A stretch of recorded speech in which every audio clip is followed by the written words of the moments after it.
देखिए आज हम पढ़ेंगे आर्टिकल 131 से लेकर 135 तक, ठीक है। तो समझते हैं हम आर्टिकल 131 को। ओरिजिनल ज्यूरिडिक्शन पावर, ठीक है। तो ओरिजिनल ज्यूरिडिक्शन पावर क्या है इसको हम समझते हैं।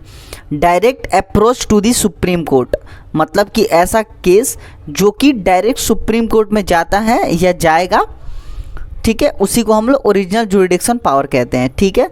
तो इसको हम एग्जाम्पल के थ्रू समझते हैं अच्छे से, ठीक है।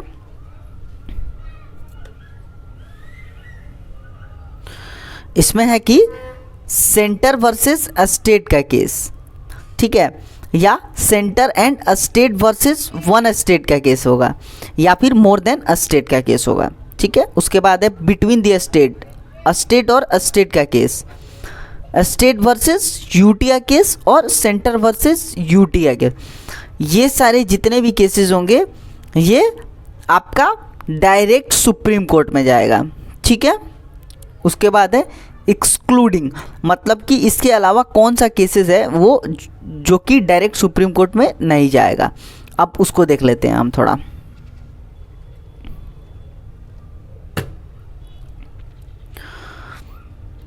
इसमें है प्राइवेट इंडिविजुअल, मतलब किसी प्राइवेट इंडिविजुअल का केस नहीं जाएगा डायरेक्ट सुप्रीम कोर्ट में। प्री कॉन्स्टिट्यूशनल, मतलब जो केस ऑलरेडी हो चुका है वो नहीं जाएगा सुप्रीम कोर्ट में। उसके बाद है इंटर स्टेट वाटर डिस्प्यूट, इसका एक अलग से आर्टिकल है, ठीक है। ये सारी चीज़ें डायरेक्ट सुप्रीम कोर्ट में नहीं जाएंगी, ठीक है। होप कि आर्टिकल 131 आपको अच्छे से समझ आई होगी, ठीक है। अब हम चलते हैं आर्टिकल 132 की तरफ, ठीक है। आर्टिकल 132 क्या कहता है कि appellate jurisdiction of supreme court from high court.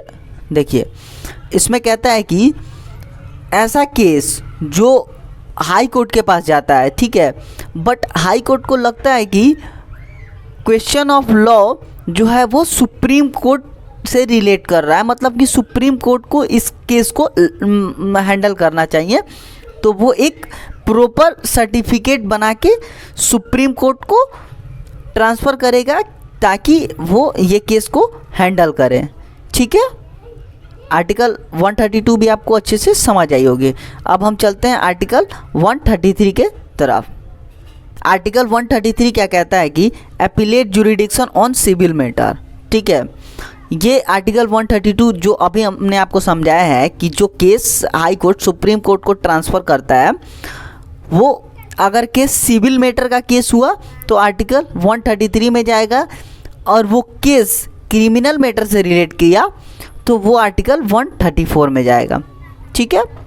Hope कि आपको आर्टिकल 33 और 34 समझ में आई होगी, ठीक है। अब हम चलते हैं आर्टिकल 134A के तरफ, ठीक है।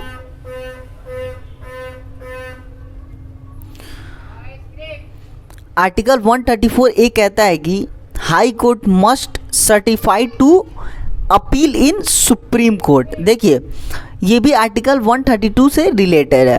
देखिए जो हमने बोला था कि case high court supreme court को ट्रांसफ़र करता है, तो हाई कोर्ट जो केस को ट्रांसफ़र करेगा उसका एक सर्टिफिकेट बना के वो ट्रांसफ़र करेगा ताकि ये सुप्रीम कोर्ट के पास एक अपील की तरह जाए, सुप्रीम कोर्ट इसको मतलब एक्सेप्ट करे, ठीक है। अब हम चलते हैं आर्टिकल 135 के तरफ, ठीक है।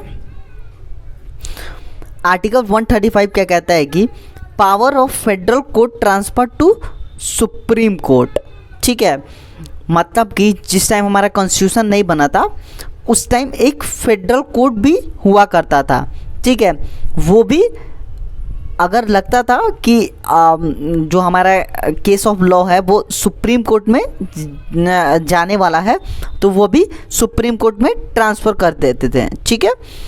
आर्टिकल 133 और आर्टिकल 134 में कुछ पॉइंट फेडरल कोर्ट से रिलेटेड दिया रखा था, बट नाउअडेज उसको हटा दिया गया है, ठीक है। होप कि आपको ये पांचों आर्टिकल अच्छे से समझ आई होगी, ठीक है। धन्यवाद।